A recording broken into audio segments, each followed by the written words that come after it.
Assalamualaikum warahmatullahi wabarakatuh. Perkenalkan, nama saya Rizky Nabila dengan NIM C0C023016.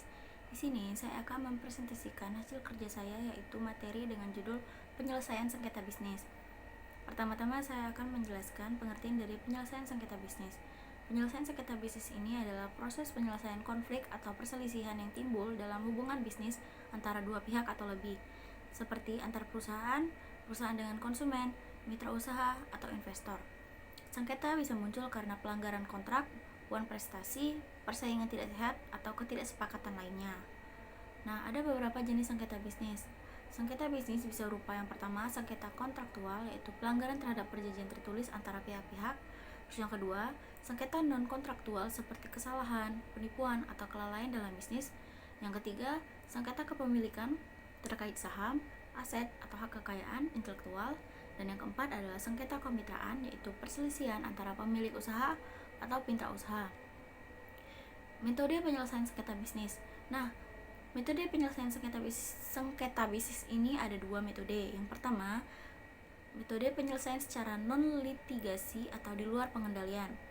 Ini mencakup yang pertama, negosiasi, yaitu proses diskusi langsung antara pihak-pihak yang bersengketa untuk mencapai kesepakatan damai, fleksibel, cepat, dan biaya rendah, dan tidak melibatkan pihak ketiga.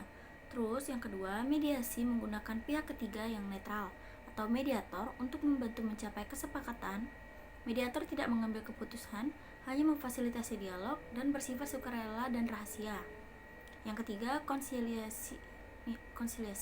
Nah, ini mirip mediasi, tetapi konsiliator bisa memberikan usulan penyelesaian.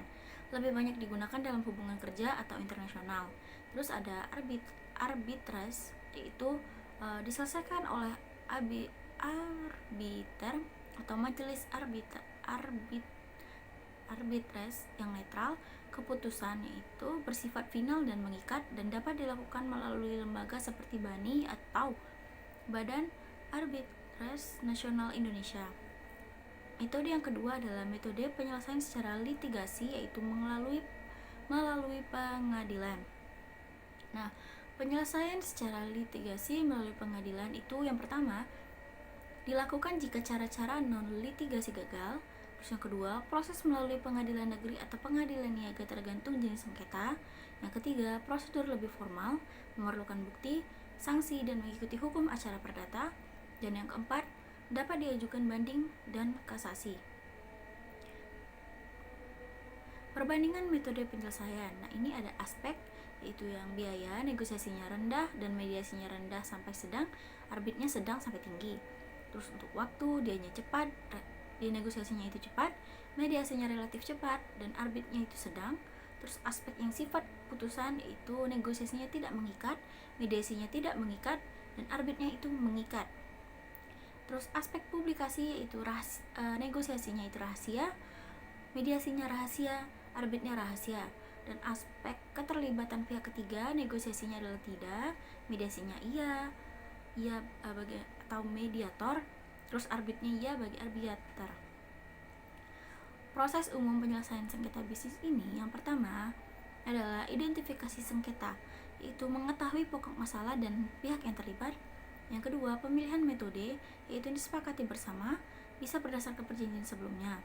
Yang ketiga adalah pelaksanaan penyajian, tergantung metode yang dipilih. Yang keempat, pelaksanaan putusan, jika mengikat, pihak harus menjalankan hasilnya. Terus yang kelima adalah upaya hukum lanjutan, hanya berlaku untuk arbitrase atau dengan syarat terbatas dan litigasi. Dasar hukum di Indonesia. Dasar hukum di Indonesia yang pertama adalah Undang-Undang Nomor 30 Tahun 1999 tentang arbitrase yaitu dan alternatif penyelesaian sengketa. Dan yang kedua ada KUH Perdata, yaitu terkait kontrak dan hubungan prestasi. Dan yang ketiga ada Undang-Undang Nomor 48 Tahun 2009 tentang kekuasaan dan kehakiman. Nah, jadi kesimpulan dari materi penyelesaian sengketa bisnis ini adalah penyelesaian sengketa bisnis dapat dilakukan melalui berbagai cara, tergantung pada sifat sengketa, hubungan antar pihak, dan perjanjian sebelumnya. Metode alternatif seperti negosiasi, mediasi, dan arbitrase sering dipilih untuk efisiensi, sementara efisiensi. Sementara litigasi menjadi pilihan terakhir jika tidak tercapai kesepakatan. Nah, jadi sekian presentasi penyelesaian sengketa bisnis dari saya.